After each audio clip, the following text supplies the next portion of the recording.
Moving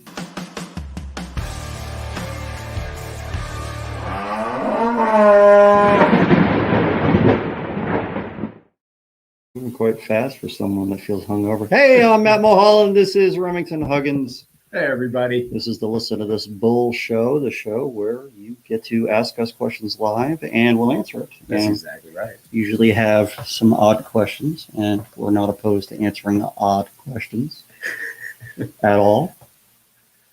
So, but if you ask me how long it took me to grow the beard, I'm not going to answer it. I'm tired of that one. That's a stupid question. That's protected. No one just goes from nothing to this. It took a period of time. You can ask Taylor how long it took him to do something. So we've got Taylor Bezek in the wings, and he is the vice president of sales for C3 Group, someone who really knows what he's talking about. I've been on several losses with him, really interesting ones that we were trying to figure out if there might be some way of providing coverage, and going back and forth with this dude, he knows his shit. He knows his shit. I like him for it. So I'm going to bring him on, and we are going to talk about frivolous claims or filing claims without knowing if there's full coverage. And this is really a conversation for public adjusters and contractors. So here we go. I'm going to have to add in attorneys. And attorneys. I'm just going to add that in there. Hey, Taylor. Taylor, what's going on, buddy? Howdy, guys. How you doing? Doing good, man. You live in Colorado, don't you? I do. I'm in Denver. Howdy a term they use in Colorado? What's that? Is howdy a term they use in Colorado?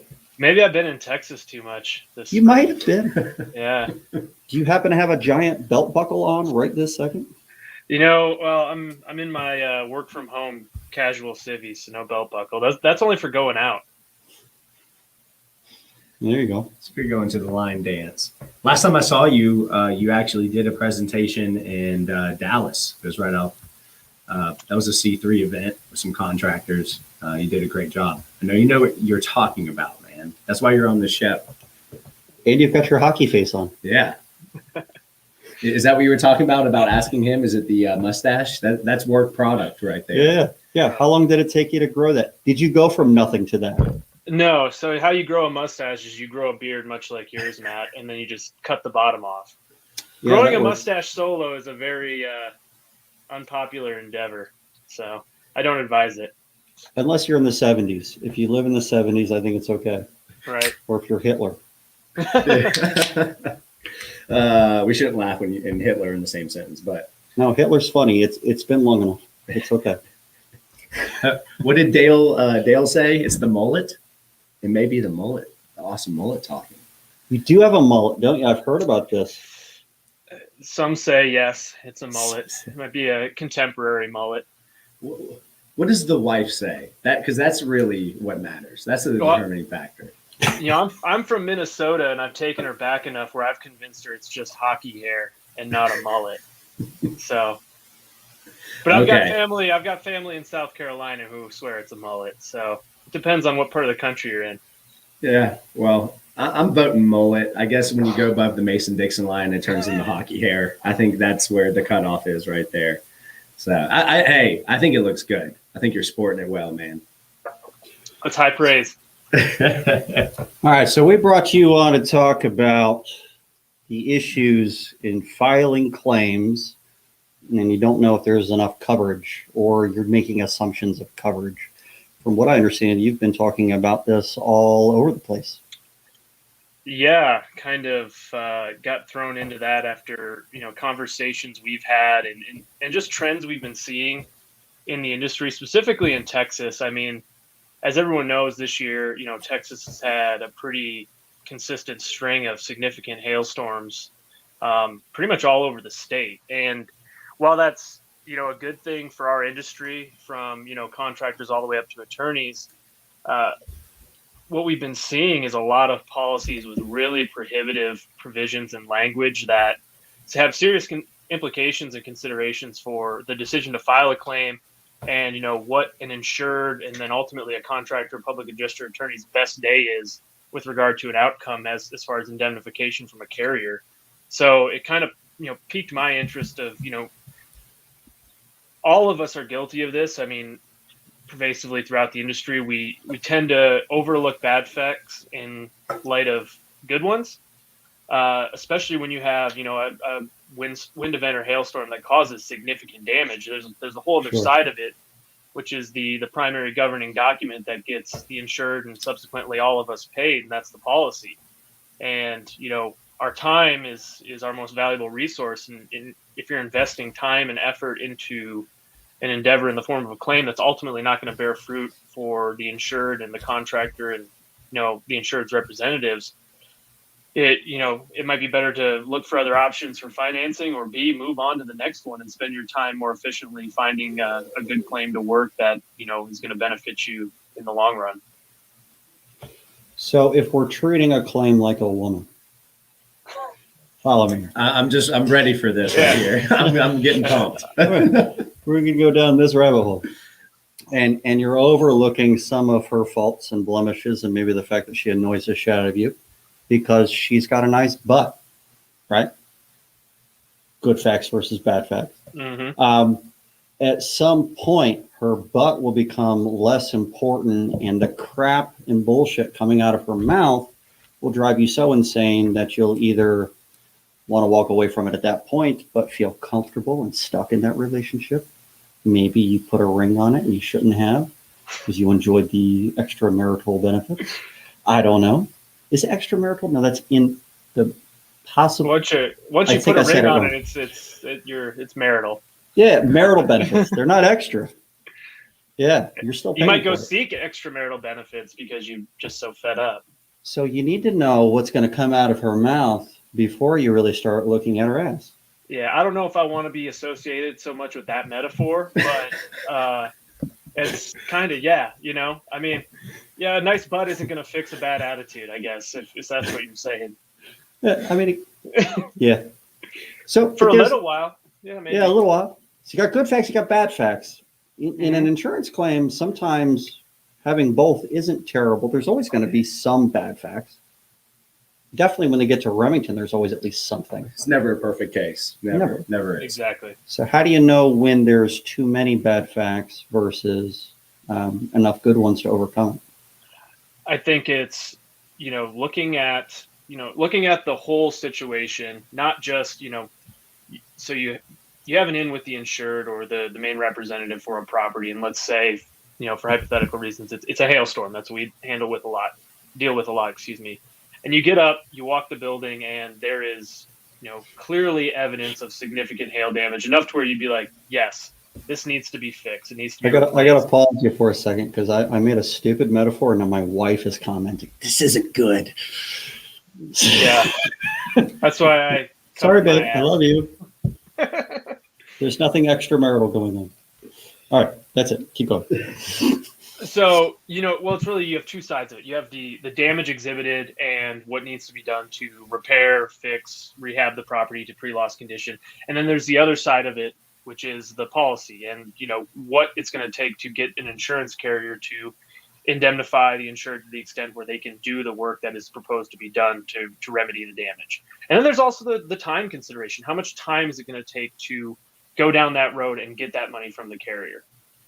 So I think that the damage is one thing. I mean, that's self-evident. Typically, there might be some more investigation that goes into it. There might be bad facts with regard to, subsequent loss or efficient proximate cause, like how much of this is deferred maintenance, wear and tear versus the peril claimed against. But if you can prove that, I feel like that's kind of the easy part where, taking a look and game planning out what the practical application of the policy is within the context of the damage is something that gets severely overlooked because of the fact that, there's great damage. You had a hailstorm, you've got a loss, it's a claim.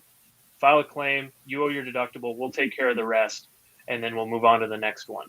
But you forgot to find out whether or not there was a previous claim with the same homeowner, and they had a hail claim that was paid out 2 years prior. And that's a fact that was completely ignored because you got so excited about the, her ass. I mean the hail damage. Mm-hmm. Or if there was a claim before the purchase of the property. There's that. I run into that a good bit, especially in Florida. But there's all these different variables that come into play. So if you're in the audience and you have an example of a time when you forgot something, missed something, or ignored some bad facts and took on some good ones, maybe you had great success, maybe you didn't, but give us some examples in the comments. I'd really like to have some examples to go through with Taylor so everybody can learn from each other here. That's our goal, not to talk about women. I would never do that, Ashley. We're going to take that analogy and make it into like a car, like a Corvette. Like it's beautiful on the outside, but it might not be as comfortable on the inside, Right, you know? And do you really need a spoiler? Yeah, that's up for debate. Yeah. So do you have like a formula that you use, Taylor, or that like the main elements for when you actually say, you know what, I want this homeowner or commercial building owner to be my client. I want to sign them up. I want to represent them and advocate for them against the insurance company. Yeah, and I mean, it's, it's basically what we do to qualify a claim. And it's, you look at obviously the damage exhibited, the weather data, and then the policy. And the policy, again, is always the most important part of it. And kind of the whole situation that spurred this conversation internally at C3 was that we were looking at claims in Texas, and we had one specifically in San Antonio. It was an apartment complex, and it had good damage, was within the swath from the most recent storm. We sent someone out to take a look at it. It looked good. And then we did a review of the policy and found some, pretty troubling things in there. One of which was that it had a 5% wind and hail deductible right off the bat. And that's based off of the total insured value of the property, not 5% of the claim, total insured value. So there was a significant number. Second, they had an ACV endorsement on roofs over 15 years old. And these were asphalt shingles that were between, I think the most recently installed one was around 20 years. So at the end of the day, between the deductible and this ACV endorsement, there was effectively no coverage for wind and hail because these are asphalt shingles, and at 20 years old, they're 50% through their serviceable life. Well, worst case scenario or best case scenario, you're getting 50 cents on the dollar for that material. Now there's some wiggle room there with labor and then what the actual definition of roof surface is. But the definition of ACV is in that state. Some states have fair market value set as their actual cash value definition. Correct, but that coupled with the high deductible, the 5% wind and hail deductible, That's crazy. When we gamed it out and said, all right, how much do we think this roof is actually worth? You're responsible for your deductible and this depreciation. There's a very slim to no margin of money left over there that's going to come from the insurance carrier, and you basically have to do all the work before you can even get that. So we basically advised this insured that, hey, unfortunately, it might not even be in your best interest to file a claim, because the time that you're going to spend trying to pursue this small amount of money relative to what it's going to take to do the work with the carrier, you could probably just get it done, which you're going to have to do anyhow. So that was kind of the thing that, perked my ears up when thinking about specifically, restoration contractors and their salespeople. It's like, if you ask just a couple more questions, or have a sit down with the insured and pry a little bit, or have them, ask their agent or their broker about what these coverages mean, you're going to save yourself a lot of time and headache down the road. And, you're going to free yourself up to go out and sign potentially more better claims. Well, if they do end up filing a claim with that particular set of facts, let's say it's a sales guy for a roofing company and they've got a RPS schedule, or it turns out that they have an ACV only on roofs, and the insurer doesn't know it, and it's not written in the deck page sometimes, especially the ones where it triggers into ACV at a certain age. How would they know other than calling an agent or seeing the entire policy? And if they do, what is the consequence to the policyholder? What is the consequence to the policyholder with regard to? If you file that claim anyway, and they end up with no money. I mean, I think the biggest detriment to them is wasted time, and that's the most of it, unless there's no damage. I mean, if the damage is there and it's evident and it's from a covered peril, there's no harm in filing the claim, other than, you're not going to get paid, and it's going to take you however long the carrier decides to make that determination before you make a decision on whether to do the repairs.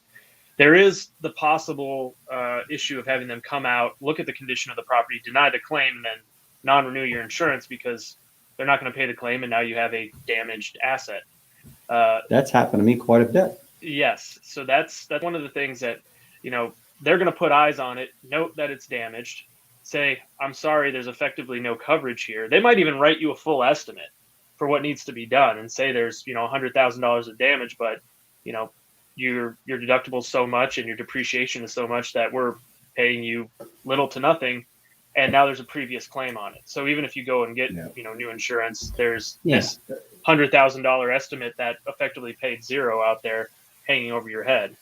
That's what I was going to say what Taylor said, because if you go for some other carrier to insure that risk, underwriting is typically, have you filed a claim in the last 3 years?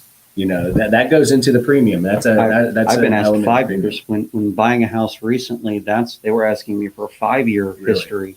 Wow. And even a tree loss that was caused by wind caused my rates to be increased. It was technically an act of God occurrence kind of a thing, and my rates were higher because of that loss. Although they didn't care about a specific wind loss, the fact that there was a tree involved changed that for some reason. Yeah. But quantity of claims on your record. Absolutely. Definitely. 100%. So in Georgia, a lot of people, I got a lot of calls from contractors that made this mistake, and now they're stuck and they want to know if there's anything a public adjuster can do about it. And it's not a goddamn thing we can do about it. But now the homeowner's in a pickle and they're getting letters, and the letter says that they have to make repairs by X date or they're going to be dropped, not just non-renewed, because now they know that their damage is severe and that they are in a state of not being insurable any longer. So if they did assess it and make a recommendation or determine that the roof needs to be replaced, now the policyholder might be stuck or forced to make those repairs just to be able to keep their coverage. If they go to a different coverage, they might not get any. They might be stuck in one of those state policies, like a state fair plan of some kind. That usually is only ACV or meant for really old houses. It's an ugly situation. So unless you're an evil corporation and your entire plan is to get someone on the hook that they have to replace their roof by a certain date, and you happen to offer a really good financing option that you didn't tell them about up front, then maybe that's a good business model for you. I don't know. Don't you love it when the insurance company says that there's no damage on the roof, and then 6 months later that policyholder gets a letter saying that we can't insure your risk anymore because of the condition of your roof? Happens all the time. All right, we've got a few questions on here. Frank says, asking the client if there's ever a lapse in coverage. If you don't know who Frank is, he's one of the owners at Coastal Claims down in New Smyrna Beach, Florida. Very, very knowledgeable guy. He's also one of the owners of the National Claims Institute. Yep, that is true as well. And asking the client if there was ever lapse in coverage. That's a great question. It really is. So if they had a lapse in coverage in the past, would that affect it if they currently have coverage during the storm? Now, if that lapse in coverage occurred during the storm, there'd be a significant issue. Or if it's now a mortgage placed policy. Has C3, do you happen to know, has C3 ever been hired by a mortgage company on a mortgage placed policy? We have not. That's definitely something we flirted with the idea of, especially in instances where, these mortgage companies have the majority equity in a property. You think they would have an interest in making sure that, it was handled correctly. But no, never broached that side of things. I had I don't know if they were an adjuster, but someone from a mortgage company called me after Hurricane Michael in Albany, Georgia. And because I had already been out to the property that they had a mortgage placed policy on. And they were asking me questions about what I found out there. And I told them all the damages that I found. And I told them exactly what needed to be done at the adjustment. And I told them what the pitfalls were going to be because of who the carrier was. And I said that they should hire me. And they didn't.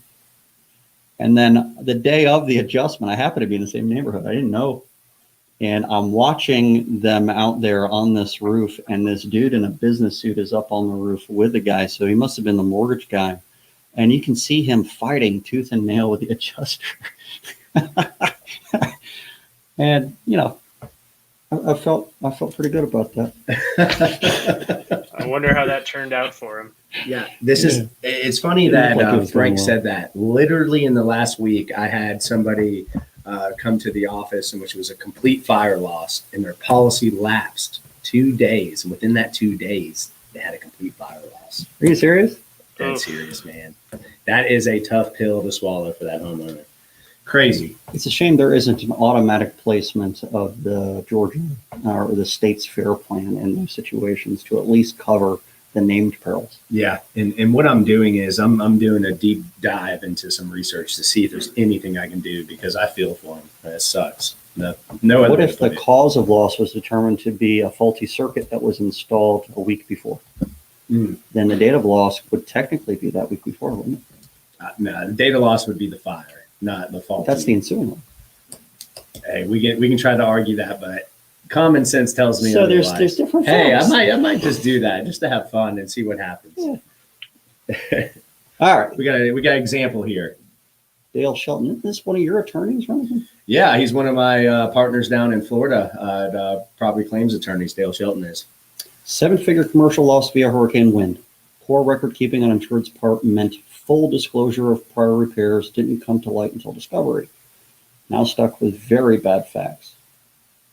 Poor record keeping. So sometimes the bad facts are unintentional. What do you do about that?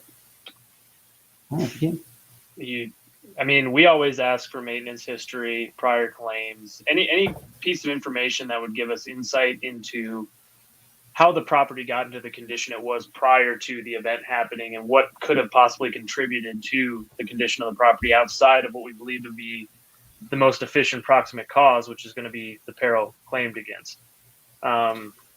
But it's tough because you run into insureds who are, maybe a little bit shrewd, that are looking to take advantage of a situation to overcome deficiencies that they've had in maintaining their property. You haven't been lied to by a policyholder before, have you, Taylor? I mean, I would say maybe omitted to. That's what this sounds like it is. But, we've definitely had instances where we've had claims that have gone to litigation, and through the process of discovery, you get that phone call from the attorney being like, hey, did you know about this? And it's a serious, serious detriment to our position. And it's frustrating, but really all you can do is do your diligence and try to, qualify things as best you can. Those instances are difficult to overcome. And, with regard to record keeping, one of the biggest issues we see is with property management companies and their turnover. You'll have an HOA with a property manager, they'll switch over, and all of the records from the previous property manager go out the window. No one can find them. That person's unreachable. Maybe they never kept them, but it's difficult. And all you can really do is, gather all the information possible in order to make a good judgment call on the front end. So a follow-up to that from Dale, he says the dollar size of the claim likely caused the lack of digging on the front end. The new property manager, just like you were saying, just wasn't aware at the time of signing up. And a lot of times that is the case. Mm-hmm. New HOA president comes in and there's not good records. They don't know what's happened before. Maybe they just moved into the neighborhood. Right. Or if you're in a retirement community, there's a lot of turnover on those boards. A ton. All the time. Every year. Mm-hmm. I've had HOAs where every single year, all 5 officers are replaced. And it's like just teaching somebody brand new where we're at, what we're doing. So that happens all the time. I have one right now, just like that. And I think it's really important to make it clear that, this isn't an easy process. I mean, insurance companies aren't just laying down to give you 7 figures of indemnification for a given loss. And they're going to try to find every possible way to sow doubt into your narrative, as Loctite as it is, and framing that on the front end to an insured to be like, the reason I need this information is because without it, there's a gap in my narrative. It's not, chronologically perfect. There's an issue here. There's an unanswered question that they are going to hone right in on and use as a reason to partially deny or fully deny this claim. So, making it clear to your insureds or your clients that, this is a long process potentially. This is going to be a very tedious process, and it's not going to be, hey, we had this event, give us, the money my contractor says we need to do the work. If it was, we wouldn't have jobs. Yeah, I say that often to public adjusters that really get down in the dumps and they start bitching and moaning about how the carriers are treating them improperly. And I say, listen, man, I know this sucks, but if it wasn't like this, you wouldn't have a job. Yep. Well, sure is. Mr. Behrens. So how do you deal with claims in states where hail storms and multiple losses are such a huge problem? What steps should a contractor take to make sure the damage they are seeing isn't from 5 years ago? I think it seems self-explanatory, but I'll let you take it, Taylor. On top of getting good weather data, it goes back to the asking about prior claims. But I think the weather data is the most important thing to lean on, meteorological data. And on site, the way that the damage manifests itself on site. I mean, if you're getting out there relatively soon after a hailstorm specifically, I mean, wind, I think, is pretty self-evident, especially if it was, catastrophic. But if you're out there, fairly soon after a loss, you should be able to discriminate or to differentiate between new and old damage. And if that is corroborated by good meteorological data, hail trace, that's a good sign for, the damage and the weather data on a claim. I mean, that's true. No weather data is perfect, though. So, one of the things that we've taught in our classes is you're looking for evidence outside of the damage that you're claiming. You want to find some kind of evidence because the storm data is not going to be perfect. It might show that it's hail is too small, but if you've got spatter, then you know that it's recent. If you've got collateral damage, then you can prove that it was hail that caused damage. Whether or not it's old or new, sometimes you can tell from the actual damage on whatever material it is. Wind, I think, is actually a little bit harder there because there's so many wind events, and a material can get worn out by multiple smaller wind events to where a light wind or a less severe wind than would normally take would be able to damage it. Now you don't really have storm data because it was less than 58 miles per hour, and most of the storm data tracks 58 or 60 miles per hour and greater. And so do you really have any storm data to go with it? You really have to look for the evidence. So from a contractor perspective, honestly, I think all that really comes down to proper training. They really need to know what it is they're looking at so that they can puzzle it out on site. If they know how to think about what they're looking at, then they have a better chance of being able to figure that out. And there's a policy consideration there too, because again, in Texas, we're seeing policies that have pre-existing damage endorsements, which basically give the carrier the latitude to come in and, whether or not they knew about said damage, unilaterally determine that damage is pre-existing in order to deny new damage. So to come in after a loss, say, oh, well, we didn't see this before, but this appears to be old damage. And because of this old damage, the roof is totaled, but that nullifies the new damage. Sorry, there's no coverage. I mean, that's the intent of an endorsement like that. So let me ask you this then, because storm data would solve that issue. Absolutely. But if you don't have good storm data, even if there was a storm and the storm data just doesn't support it, you know that there was a storm, but you have no video from the homeowner or anything like that. Is it worth taking on? That's a good question. I think it really depends on, what you're seeing on site, and if there is any information that you have at your disposal to be able to corroborate that storm. I mean, is there news coverage of it? Is there? You tell me there's no photos, no nothing. I would be very hesitant to take that on unless I had concrete evidence to support that storm happened when the insured was alleging it happened, or trying to find a recent storm data, especially if you're in a situation where there is weather data that's showing on a previous storm date that might be, outside the policy period. or outside the statute of limitations. I think it'd be really difficult to take that on without having some sort of concrete information to support when that storm happened. And here's something that I think needs to be taken into consideration is you as a public adjuster literally, but not officially, depose that policyholder. Ask them those tough questions. When did you figure out that there was actual damage to your storm? I mean, to your roof or whatever it might be. And then go with your gut read. If you think that this person is actually telling the truth and is credible, you know, that to me in front of a jury holds as much weight as some type of weather data, because it does. You know, people relate to people, not necessarily the scientific weather data. So if they truly are like, look, I can testify, I can put down in an EUO or a recorded statement that this portion of my roof was not damaged prior to this storm, but after the storm occurred, that's when I noticed this damage. You know, although the weather data might not be there, it might be something to think about taking on. Did you record them? What's that? Would you record that? That's completely your call. I think that's just like a technical, stylistic type thing. But, just go with, do you trust this policyholder? And do you think that they're telling the truth about this loss? Most good public adjusters carrying around a really good flashlight, for their inspections. What if they took out the flashlight, put it on the insured for those set of questions? Do you think that we'll get better answers out of them if you do that? I think they would look for another PA. They might. Well, but seriously, because it does. It matters. In my opinion, it does.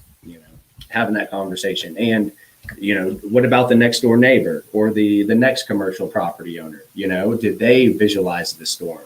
Things like that. Because as we've seen, Derek Klein from like Hail Trace and stuff, weather data isn't 100% all the time accurate. No, he was even saying his data is not 100% accurate ever. And a lot of times these insurance carriers' weather data, they take a snapshot of what's going on miles above the actual property itself.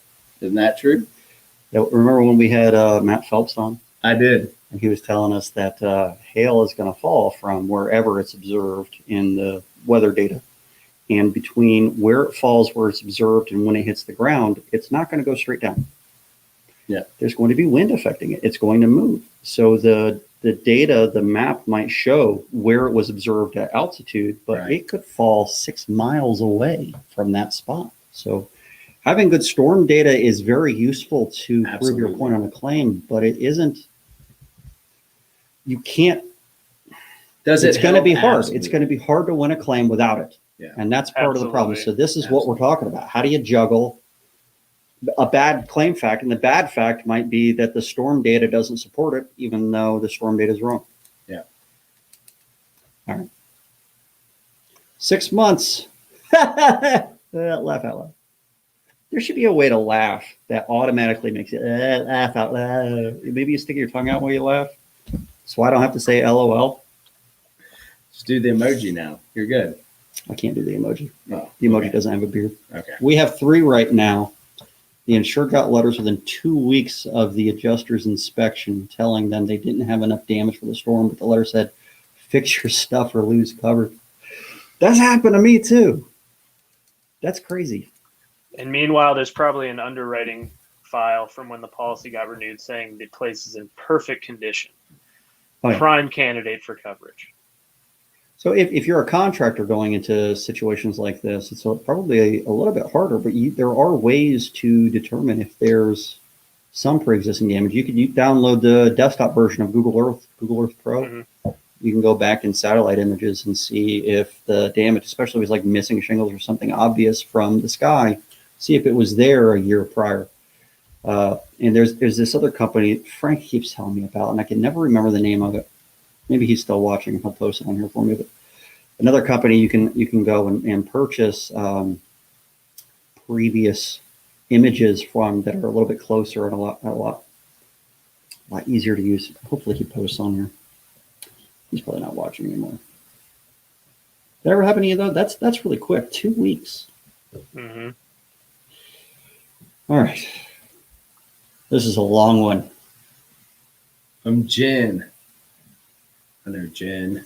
I went out to a residential claim. Should I do a female voice? Yeah, we do. We need I that. went out to a residential claim. There was so much damage to the home, and it was just a no-brainer. I'm not doing that anymore. I'm already annoyed with myself. That was terrible. This was a fire. I spent money on an IH, an industrial hygienist, and the insured allowed me to keep working the process. The insurance company let me file the claim. I assumed per the deck page that they were good to go. So you only looked at the deck page. The insured had already done the claim a year prior, didn't know. They never did the repairs. Just wanted more money, as they told me it wasn't enough in the beginning. I could have fought the older claim. That's happened to me before so many times. People think that if they just don't tell you about it, that maybe the insurance company won't realize there was a prior claim. Also, when they call the insurance company sometimes files a new claim for them when they really shouldn't have. It should have been on the old claim anyway. And sometimes the insurance company puts them into a two-claim scenario. For sure. Taylor, I'm sure you do this too, but as a public adjuster reviewing a claim history, reviewing a file, trying to determine if you should reopen the old claim versus file a new one, sometimes it's a little bit of a daunting decision. Absolutely. And I mean, again, it comes down to, asking those extra questions and just impressing on the insured why it's important to have a complete picture and, to understand that, we need to know, because if you think you're, trying to pull one over on your insurance carrier, you're trying to, set us on the right path. If we don't have full optics of what's going on or what's been done to date, it can, kind of nullify any efforts that we make or cause redundant efforts when, it's a moot point. So it's just really impressing that on them and kind of explaining, the process and getting them to understand the process of filing a claim and what all of the moving parts and variables are involved. And I think when they have that context, they understand that, it's better to share everything on the front end. Well, it sounds like you're an attorney at times, the way that we're trying to advise these. So can a contractor advise in this way? Is this crossing the line? Impressing the point that they need all the information. I'll say this, what Taylor said in advising their client as a licensed public adjuster in that particular state and how the insurance carrier is going to apply the policy to this loss and having multiple losses. I don't think that's outside the scope of Taylor's work at all. Not as a PA. As a contractor, again, there's always the gray area. I have certain rules with it, but asking a homeowner if that's potentially your client, if they've ever filed a claim on their roof before, I don't think that's outside of their bounds either, right? Because you can ask questions before giving advice. I guess the act of giving the advice might be the point when you're crossing the line. But there you go. That's the way to dissect that. Well, and Remington, this is a question that I have for you, and let me know, but is it outside of a contractor's latitude to look at and understand what the practical implications are of a policy and say a hail claim? So say an insured hasn't filed a claim at all, and they ask the contractor to go out and take a look at their roof after a hailstorm. Contractor comes down and says, yeah, there's quite a bit of damage. The roof is going to need to be replaced. And the insured comes back and says, well, I'm probably going to file a claim. I'd like you to do the work and maybe meet my adjuster. Or is the contractor overstepping their bounds by saying, hey, maybe you should take a look, or we should take a look at your policy to make sure that there's adequate coverage to get you indemnified for your roof from your insurance carrier? Yeah, great question. And I don't care what attorney you ask. This is always a gray area when you're talking about a contractor, what they can and what they can't do. If you ask 10 attorneys, you might get 10 different answers. But you as a contractor can recommend to a homeowner, hey, look, here's the damage. Here are the pictures. You should probably file an insurance claim. You can do that. You can recommend that they file an insurance claim. I, as a contractor, if I was in their shoes, would avoid reading the actual policy language. But to me, there's a difference between looking at a deck page and reading the multi-line portion of the policy. I think that is separated because that homeowner needs to know, and the contractor, is it an ACV policy? Is it an RCV policy for windstorm? Things like that. That I personally don't have a problem with. I mean, literally looking and seeing policy limits and making sure that the homeowner sees that they have coverage for what they're about to file a claim for. That's different than going through the multi-line policy. Would you agree, Matt? Yeah, absolutely. I've harped on this many times, and I have had attorneys disagree with me on this. Luckily, you agree with me whenever I push harder enough. I got off track. No, it's plain language. The deck page is just a snapshot of coverage limits and what forms they are. That's the point of the deck page. That's why you can get a deck page before you purchase a policy, but you can't get the full policy. Right. Agents have access to this thing. You're expected to hand your deck page over to certain individuals for certain things so that they can verify coverages. It's a verification. It is a part of the policy, but it isn't the policy. It is different. Well, and it ties into the whole idea of not telling them to file a frivolous claim or a claim that they may not have coverage for. And if you're the one contractor that shows up out of 20 after a hailstorm says, hey, we've been seeing these endorsements and this stuff creep up. Before I tell you whether or not I think you should file a claim, let's take a look at your policy and make sure on your best day, if all of the other stars align, is the money there in the contract that you bought from your insurance company? Because if it's not, this might not be for me, or we might have to look into doing some other sort of financing for you to get this done. And it's going to be a lot more efficient, and you won't have a claim against you, and you won't have your insurance company coming out and looking for possible ways to non-renew you or, terminate your coverage at policy. It's, there's a ton of states that require proof that the deductible was paid. Absolutely. A contractor should be allowed to verify that the deductible amount is the amount that the insurance said, and that they can only do that by looking at it. Great point. How often does a contractor come out and they say, oh yeah, you filed a claim, it's getting approved, all you owe is your deductible, and the insurer goes, perfect, my deductible is $1,000. Well, and it's way more. Yeah, there's actually a wind and hail deductible endorsement that pushes it up to 1%, 2%, 5%. And then when the contractor is going to collect, they're significantly deficient on their full billing because they're chasing down a deductible that no one knew applied to that loss. Give some disclaimer language, like Dale says. You may want to contact your insurance company and or licensed PA to determine whether you have coverage for this damage. Legit damage, no coverage is not frivolous. Let me ask. I want to ask you this way. Maybe not frivolous in the sense of an insurance company looking at it as frivolous, but as far as the stakeholders outside of the insurance company are concerned, in getting a new roof at the cost of your deductible and doing it expeditiously, and the contractor getting paid from that side of the table, those two stakeholders, it would be frivolous. I understand what he's saying from a carrier standpoint, but at the very least, I'm a contractor. I get the insured to give me a copy of their deck page. I look at it with the insured. I'm at least forcing the policyholder to read their own deck page and verifying the deductibles on it. And if they have questions over terminology, layman's terminology is the same from one policy to the next that isn't something that's in the definition section of the policy, like what ACV, what RCV means. That's common knowledge. I'm getting them to read it. I'm not even looking at it. I think it'd be a hard argument for an insurance company or an attorney to try to pin the act of acting as a public adjuster without a license on a contractor that's doing that. I think that there's something there. And if you're, hey, look, there's some contractors, especially in Florida, and I know other states that are running assignment of benefits, AOBs. They have to know that information. They have to know how much that homeowner has to pay them per the deductible. They do, right? Why are you laughing about that? This comment that Matt just said. But no, I mean, these are things that AOB contractors have got to know. They have to. They do. I think we're all on the same page when it comes to it.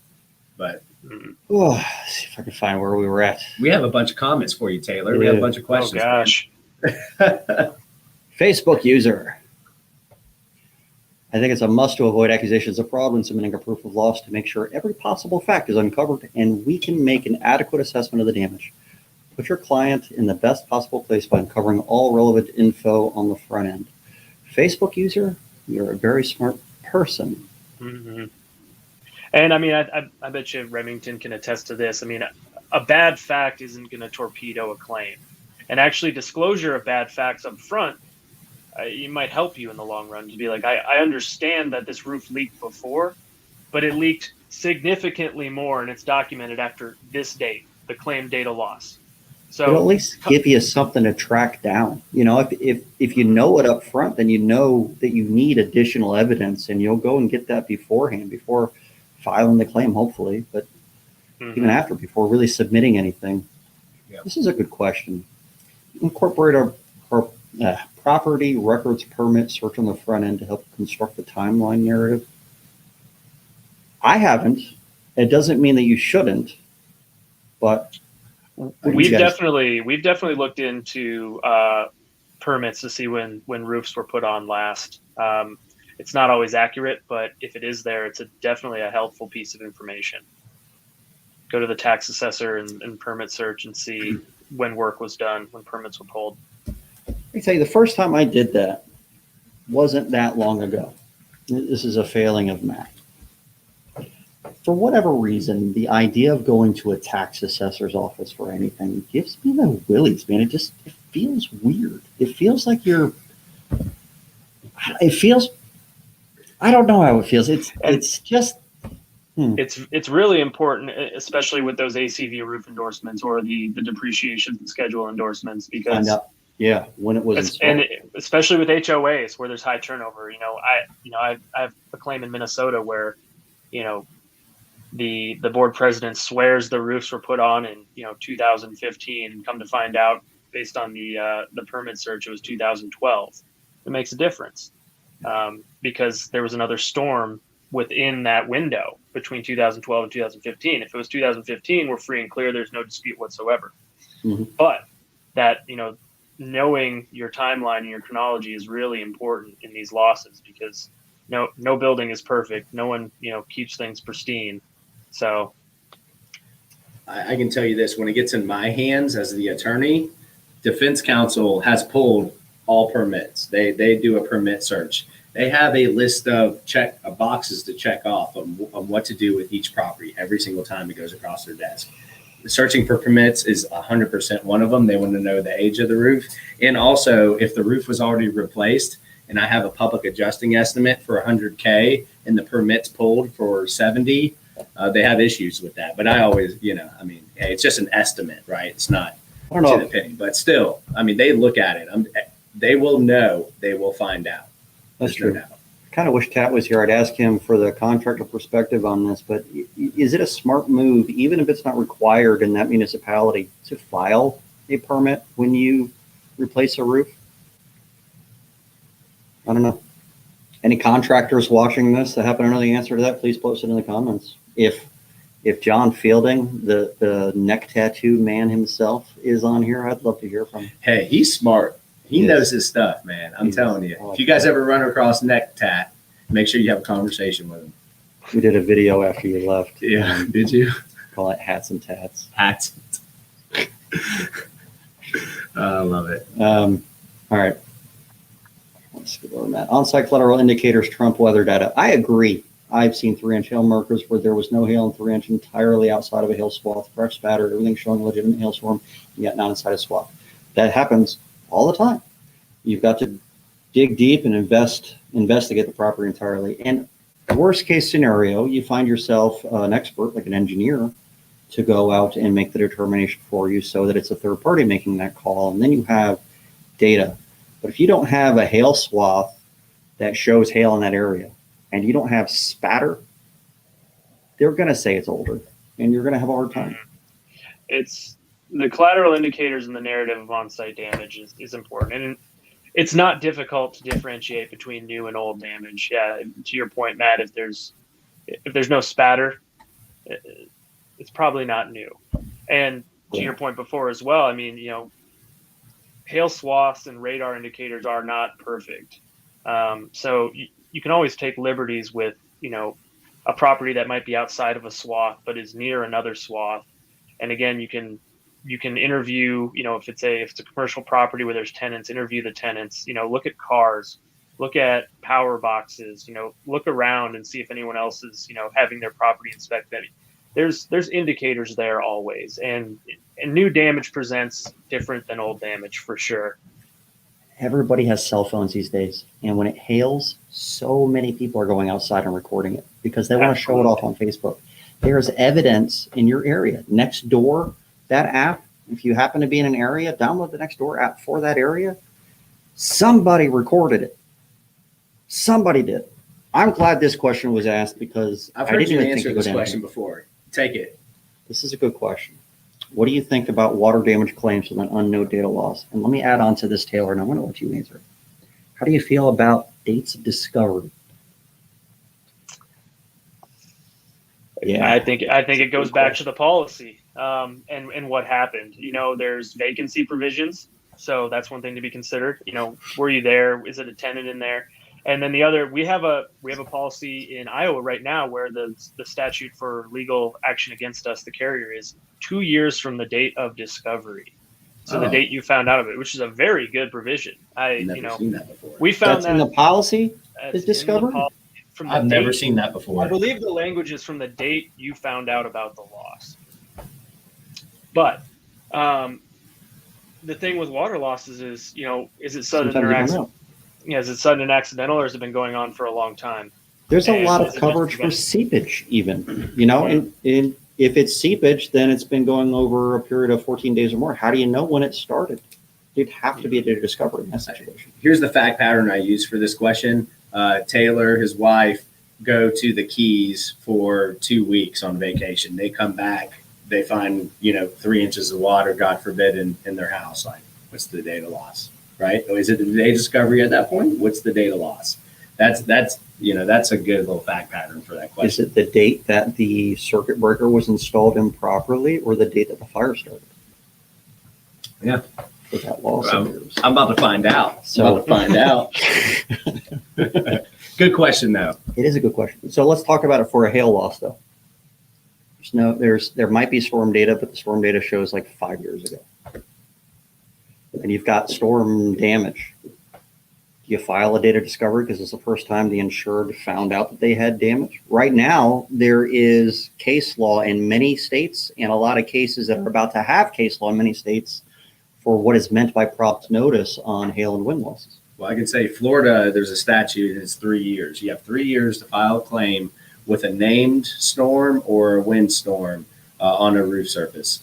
I can tell you this, if you find out that you have hail damage half a decade later after the date of loss, you're fighting a huge uphill battle. I would suggest don't file that claim, but that's just my opinion. Take it with a grain of salt, but I would not file that claim. Would you guys ever file a data discovery on a storm claim? Storm damage? We would have to look at everything, but I don't like to be in the position to recommend that someone file a claim without knowing when it happened, unless they have a date when they know, or a window of time when they think it happened, and something to help support that date. What would happen if you filed a claim with a window of time and say it was the month of August? I think the insurance company is going to try to narrow you down into an actual date. And I think they certainly would. All right, so my company has filed on data discovery many times, many times, especially on wind damage, mostly because with wind damage, it's hard to determine when the damage was caused. It can be something that happens over many storms and becomes, easier to cause additional damage or not. Or it could be vandalism in the form of fake wind. And we don't know when the vandalism occurred because multiple roofers knocked on the door, something along those lines. Sometimes the policyholder truly does not know. And so when we filed a claim, we made sure that it was being recorded on our end and on theirs. And we specified, we do not know when this occurred. And they would always try to get us to give them a date of loss, and we would always fight them as hard as possible not to give them one. We always had to give them one in the end, but we made sure that it was very obvious if anybody listened to that recording that we don't know, this is pure speculation, and we have no idea, and that we are being forced to give this date of loss. And then we will say when we discovered it. And if they want to use that date as the date of loss, so be it. Even if we do that, they always end up having an engineer come out, and the engineer looks at that specific date of loss, date of discovery, no matter how hard we fought on it. And they always say that there wasn't any storm during that date that could have caused a loss. But we've given such a large trail of evidence to say that we did not specify that as the cause or date of loss, that we've been able to work our way through that in most cases. Has the insurance company ever provided you with a data loss when you said, hey, it happened sometime in August, and they said, oh, yeah, there was a DOL August 13th? I mean, honestly, it has happened, but it's rare. Does that ever happen to you guys? I mean, in our experience, the instances where there's absolutely no weather data in the general vicinity of the property to support a date of loss is so rare. I'm speaking of an instance where you go out on site and you take a look at the property, and there's clearly significant new damage from a covered peril, or weather-related peril, so wind or hail specifically. But there's no weather data in the area at all within 50 miles to support it. That just doesn't happen. There's usually something. I mean, what happens more often is that, an engineer or a carrier representative will rely on NOAA or CoreLogic, and at that site, what CoreLogic says or what NOAA says is that there was no hail, even though 2 miles away, 3 miles away, there was, recorded radar indicated 2+ inch hail. And that's a much easier battle to fight. I think where you run into more issues is where, you have damage, but there's no recorded weather data in the immediate area, but there's a significant storm 6 years ago. That's a difficult, hill to climb up. And if you don't have really good, collateral indicators and damage on site supporting recent hail damage or recent wind damage, it's going to be difficult to prove that. All right, so let's say that there is storm data, and it says it's 0.75 inch hail, but the roof is actually damaged. Maybe it's cosmetic damage, but it's damaged. But all of the engineers are then going to say, "We might freeze in a second," and the internet symbol just showed up. That's never a good sign. Come back, internet. I'm just going to mumble for a second, hope it comes back. It's back. All right, so 0.75 inch hail, the engineer is going to say that that is not large enough to cause damage, and that's what is on the storm data. Now, we could argue that, the hail could have been larger than that based on stuff on site. Or we could argue that the roof that we're looking at is much older than the roofs that they use to make those determinations.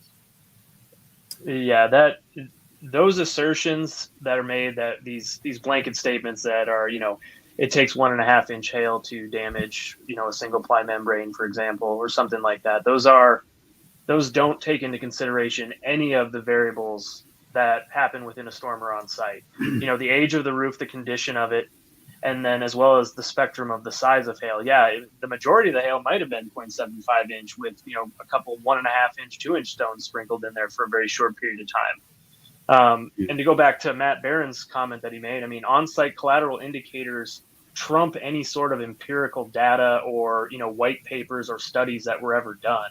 And it should be the job of a carrier representative to take that into consideration, albeit they don't, because the arsenal of data they have at their disposal refutes that, and it works in their favor.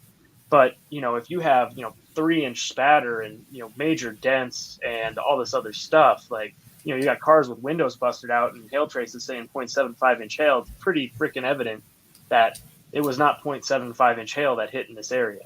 Well, I mean, we're not talking about Texas hail in most of these scenarios, but if you've got 0.75 inch hail, and it actually did come down as 0.75 inch hail, but you've got a 20-year-old roof, 3 tab, It might still actually cause damage, but What's the wind speed? You know, I Yeah. mean, like you said, Taylor, there's a lot of other There's a variables that come function. into play other than a blanket 0.75 inch hail cannot cause damage to this roof system. I agree Well, with you 100%, yeah. Taylor. And let's take it at face value. Say it was 0.75 inch hail, and that's all it was. But it was high frequency and it was very dense. It was ice falls versus slush falls, and it happened over the course of an hour instead of 5 minutes. Like all of these You're things right. get overlooked in lieu of what Yeah. Hag did in a lab shooting ice falls out of a tube. So if you want a big nugget audience, if Hague tries to say that crap, they're going to put at the end of their report a reference to that Scott Morrison article. The Scott Morrison article from 2005 specifies that they did roofs up to 10 years old, just 10. So point that out. All right, let's get the next one. Many contractors only submit for the material costs on permits. That presents a problem when the insurer is claiming their repair estimate is inflated from a claim 2 years later. Permit might only be 35% of the total price actually charged by the prior contractor. Agreed. I've had to argue that many times. Agreed. Does that really hold that much weight? What, that Did they? inflation in price? Obviously, there's going to be a difference between one repairer versus another. Yeah. It's not going to be the exact same work. It seems like a ridiculous argument. Well, how about this? Have you ever seen an insurance policy that has a 20% RCV guard or face value of the policy for inflation? Because I see it all the time. I mean, So you have it's to not a ridiculous. I mean, they're actually making coverage for that exact comment. That's a good point. Yeah. Just makes it seem like even stupider of an argument for them. All right, we should probably do one more question and call it quits. I love C3 Group claims and construction consulting. we love you, Conrad Phillips. Yeah. I met Conrad down at National Claims Institute. He's a good guy. Good guy. Yeah, he came down to our course. Conrad is a really good dude. I think that's Awesome. no, there was one more. All right, last question. What are your thoughts on golf ball impact claims, generally tile roof, where it is hard to pin down date of loss? What about looking at prior tournament schedule on course to pinpoint date of loss? Oh, interesting. Oh, man. That's out there. Let me put some context to this. We've won a case with this exact scenario. Literally won a roof on this exact scenario. So you found like a tournament that was rescheduled because of weather and use that as is that what you No, said? what we did was look at the tournament schedule 'cause on it's that golf ball golf damage. course and Yeah. see the majority And of people that were going to be It's there. the same general harmful conditions over a period of time. So it doesn't have to be each individual golf ball. That's really Mm-mm. cool. You know, there's weather data and then there's golf tournament data. You know, like whichever one. That's a cool idea. We really did that. That's pretty crazy. I forgot about that, Dale. Thanks for pointing it out. I have a claim with a bunch of golf balls that we found on it. I'm going to have to talk to you about it. Yeah, That's there you interesting. go. And what how many people have seen? You inspect roofs, you're going to find bullets in roofs. Yeah. We've done that a couple Oh, yeah. times. Oh, yeah. We've got bullet claims. Yeah. Taylor, have you ever had one of those before? You know, I haven't, but I actually just was fortunate enough to have a long conversation with Ryan about that specific claim that you're talking about. Mm-hmm. Mm-hmm. We're going to win that one. That was interesting. We're going to win that one. Well, I've won others for bullets. It's a repairability argument more than anything. All right. Any final statements, Taylor? Not that I can think of. Thanks so much, you guys, for having me on. It's good to see both of your smiling faces and enjoy a beer with you and chat. Yeah. So thanks for having me. We liked you too. absolutely, man. I appreciate you taking time out of your day. I know you're busy as hell, and I do appreciate it, man. Yeah, I mean, you guys are going on tour with so many other podcasts. It was only fair that I got you on mine at some point. Right on. Yeah. Mm. No, this is the best one, you know. It's got our logo and the title and everything. So Kind of does. Duck down, Remington. I like Taylor's Yeah. style. Look at that. Duck. There it is. Boom. There it is. We have a few more we need to put on there, though. All right. Well, thanks a lot, Taylor. I'm going to pull you off if you want to stick in the wings. We can talk after. That was awesome. That was a discussion that I've been wanting to have for a while.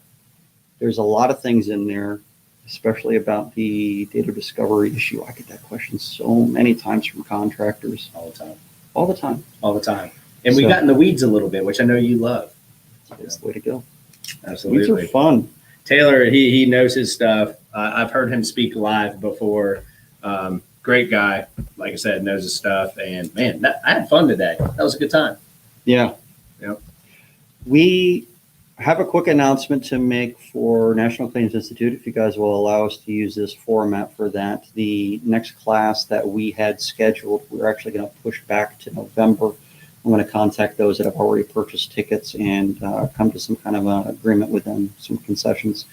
The building that we were purchasing keeps getting pushed back on the on us being able to get into it. The building department that is currently inside of it is building their own building, and material shortages and delays have caused them to not be able to move to their new building in time. And it keeps pushing us back. And for this course, I need a lot of displays. We don't have room for them in the other building that we have. So unfortunately, we're going to have to move our specialty roof course back. We do still have the shingle roof course coming up the third week of September 20 through 20. I'm not going to say the date, but you can go to nationalclaims.institute, click on the available courses button and see what is available. And the flat roof training, where we talk about low slope damages, how to discover them, what to look for. The flat roof commercial roof inspection training that I know most of you guys are really interested in, that is still happening in October. We fully anticipate definitely being in the building in time for that one. So that one's still happening. And if you have purchased the specialty roof tickets already and want to just push it over to the flat roof, we'll be okay with that. Absolutely. Not a big deal. We're just trying to get in this building, you know. I'm ready for the flat roof, man. That's going to be awesome. The commercial, so many people going to be want to see awesome. them. Going to be So- worth the bang for the buck. Absolutely. 100%. So anyway, next week, we had scheduled someone to talk about specialty roofing as a result of that specialty roof class, but I'm actually going to try to reschedule that to be a little bit more in line with when we actually do that course. So I might have Andrew Behrens on to talk about flat roofs. I'm hoping he's got the ability. But next week, Tuesdays at 4 p.m. Eastern Time. Don't miss it. You want to be able to ask us questions live. You want to have your comment show up on the screen, because if you do, we're going to answer it live. And that's hard to get a hold of people like us. Boy, that sounded arrogant. Bring it on. Anyway. Bring it on. All right. Let's do it. See you guys later. Thanks, guys. We'll see you on the next one.